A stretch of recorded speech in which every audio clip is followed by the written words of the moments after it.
அரசியலில் என்ன வேண்டுமானாலும் நடக்கலாம், அது எப்பொழுது வேண்டுமானாலும் நடக்கலாம். நாம் தமிழர் கட்சியை சார்ந்த சாட்டை துரைமுருகன் நேற்று தொலைக்காட்சியில் ஒரு நிகழ்ச்சி ஒன்று பார்த்தேன். சாமானியனின் குரலாக என்னுடைய கேள்விகள்.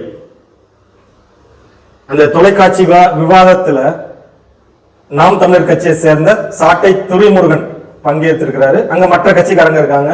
தமிழக வெற்றி கழகத்தை சேர்ந்த லயோலா மணி அப்படிங்கிற ஒரு நண்பர் அங்க ஒருத்தர் இருக்காரு.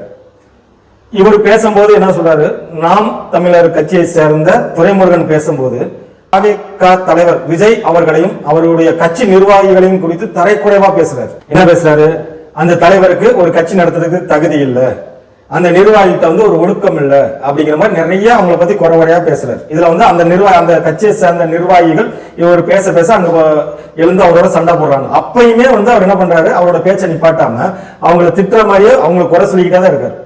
நான் என்ன கேட்கிறேன், நாம் தமிழர் கட்சியில இருக்க எல்லா பேரும் ஓகேமா இருக்கீங்களா, ஒழுக்கமா இருக்கீங்களா? முதல்ல உங்க தலைமை ஒருங்கிணைப்பாளர் ஒழுக்கமா இருக்காரா? ஒரு சில மாதங்கள் இப்ப வரைக்கும் அந்த பிரச்சனை நடந்துகிட்டே தான் இருக்கு. ஒரு சினிமா நடிகை கூட தவறான தகவல் அது பெரிய பிரச்சனையாகி அதுக்கப்புறம் நீங்க எப்படி எல்லாம் அதை சரி பண்ணீங்கன்னு எல்லா ஊடகத்துல வந்துச்சு. நீங்க ஒரு கட்சியில இருக்கீங்க, ஒரு யூடியூப் சேனல் நடத்திக்கிட்டு இருக்கீங்க. ஒரு எதுக்கு எடுத்தாலும் நீங்க பேசுறப்ப என்ன அதிகமாக சொல்றப்ப என்ன சொல்றீங்க, ஒரு அரசியல் அறம் இருக்கா அப்படின்னா மத்தவங்களை கேள்வி கேட்கறீங்க. முதல்ல அந்த அரசியல் அறம் உங்களுக்கு இருக்கா? ஒரு மேடையில பேசுறீங்க, ஒரு கட்சியினோட தலைவர் அவரு சொந்தமா சம்பாதிக்கிறாரு, கையில பணம் வச்சிருக்காரு, கடன் வாங்குறாரு, என்னமோ பண்றாரு, அவரு திறமை. அவர் கட்சி அவர் நடத்துறாரு. அதுல இருக்க நிறைய குறைகளை தான் சொல்லணும். தனிப்பட்ட நபரை விமர்சனம் பண்ற அளவுக்கு உங்களுக்கு என்ன இருக்கு? நிகழ்ச்சி நடத்துற அந்த ஒருங்கிணைப்பாளர் சொல்றாரு, அது என்ன, விக்கிரவாண்டி தேர்தலுக்கு விக்கிரவாண்டி மாநாடுக்கு முன்னாடி வரையும் விஜய் ஒரு மாதிரி பேசுனீங்க, அதுக்கப்புறம் இப்ப விஜய் ஒரு மாதிரி பேசுறீங்க அப்படின்றாரு. அதுக்கான அர்த்தம் என்ன தெரியுமா? விஜய் அவர்கள் கட்சி ஆரம்பிச்சப்ப சீமான் மிகப்பெரிய வரவேற்பு கொடுத்தாரு. எப்படி நம்மள கூட கூட்டணி சேர்ந்துருவாரு, நம்மகிட்ட ஒரு இளைஞர்கள் ஓட்டு இருக்கு, தமிழக வெற்றி கழகத்துக்கு விஜய்க்கு ஒரு ரசிகர்கள் கூட்டம் இருக்கு, ரெண்டு சேர்ந்தா நம்ம பெருசா ஆட்சியை பிடிச்சிடலாங்கிற ஒரு கனவுல இருந்தார். ஆனா விஜய் கட்சி ஆரம்பிச்சோன்னா அவர் ஒரு வேற ஒரு நிலைப்பாட்டை எடுத்துட்டாரு. உங்க கட்சியில காளியம்மான்னு ஒரு நல்ல பேச்சாளர்கள் இருந்தாங்க, அவங்க ஏன் கட்சியை விட்டு விளக்குறீங்க? உங்க கட்சியில இப்ப எவ்வளவோ நல்லவர்கள் இருந்து உங்க கட்சியை விட்டு வெளியில போயிட்டாங்க. அப்ப நீங்க 100% ஒழுக்கமான கட்சி நடத்துறீங்களா? நீ என்ன அரசியல் பண்றீங்க? யாருக்கான அரசியல் பண்றீங்க? மக்களை முட்டாளாக்குற அரசியல் தான் பண்றீங்க. என்னத்துல இளைஞர்கள் நீங்க பேசுற பேச்சுக்கு ஒரு பேச்சு கவர்ச்சி இருக்கு, இளைஞர்கள் மயங்குறாங்க, உங்ககிட்ட வந்தாங்க. அது இந்த வாட்டி முடிஞ்சு போகும். போன தடவை 8% ஓட்டு வாங்கிருந்தீங்க, இந்த வாட்டி கண்டிப்பா அது உங்களுக்கு ஒண்ணும் நம்ம இன்னும் ஓட்டு சதவீதம் கண்டிப்பா குறைஞ்சிடும். ஏன்னா உங்களோட செயல்பாடு அப்படியே இருக்கு.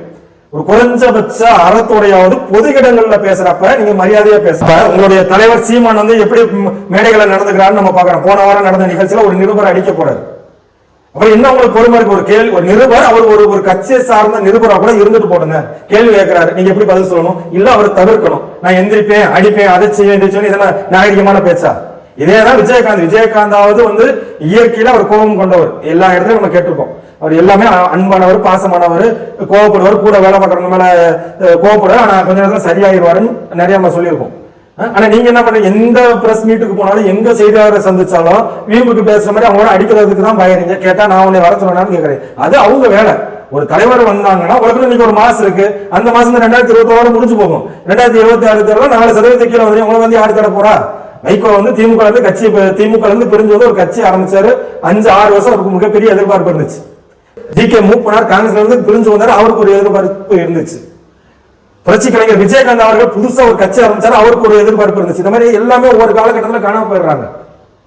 இப்ப நீங்க என்ன பண்ண போறீங்க? 2010 கட்சி ஆரம்பிச்சீங்க, இந்த முடிஞ்சு முதல்ல சுய பரிசோதனை செய்யணும். அடுத்தவங்களை குறையா பேசுறத விட நம்ம முதல்ல என்ன லெவல்ல இருக்குன்னு தெரிஞ்சுக்கணும். உங்க கட்சி சேர்ந்த நிர்வாகிகளை உங்களால கையில கரெக்டா வச்சுக்க முடியல. காளியம்மாலாம் ஒரு மீனவ சமுதாயத்தை சேர்ந்த பெண், அவங்க தெளிவா பேசக்கூடாது, அரசியல் தெளிவா செய்யறவங்க, அவங்கள வச்சுட்டு ஏதோ அவங்க தனிப்பட்ட அரசியல் பண்றாங்கன்னு சொல்லி நீங்க ஒரு ஆள் வச்சு என்ன பண்ணுவீங்க? சீமான் ஒரு ஆள் இருந்து கட்சி என்ன செய்வாரு? ஆள் வேண்டாமா? கட்சி நீங்க என்ன ஒரு பெட்டி கடையை வச்சு நடத்திக்கிட்டு இருக்கீங்க? ஒரு ஆள் நீங்க உங்க குடும்பம், உங்க மனைவி, உங்க பிள்ளைகள்னு பாக்குறதுக்கு அரசியல் கட்சி நடத்தீங்கன்னா உங்களை தேடி மக்கள் வரணும். அது மாதிரிலாம் நடந்துக்கணும். அவர் இத்தனைக்கும் அந்த மேலையில இருக்கவங்க எல்லாம் சத்தம் வராங்க, அப்பயும் திருப்பி நீங்க அவங்களை குறைதான் சொல்லிட்டு இருக்கீங்க. இப்ப நீங்க என்ன உங்களுக்கு அறம் இருக்கு? இதுல உங்க இதுல கேக்குறீங்க அறம் இருக்குதா? குறைஞ்சபட்ச நாகரிகம் இருக்கான்னு முதல்ல அது உங்களுக்கு இருக்கான்னு உங்களை சுய பரிசோதனை செஞ்சு பாத்துக்கோங்க.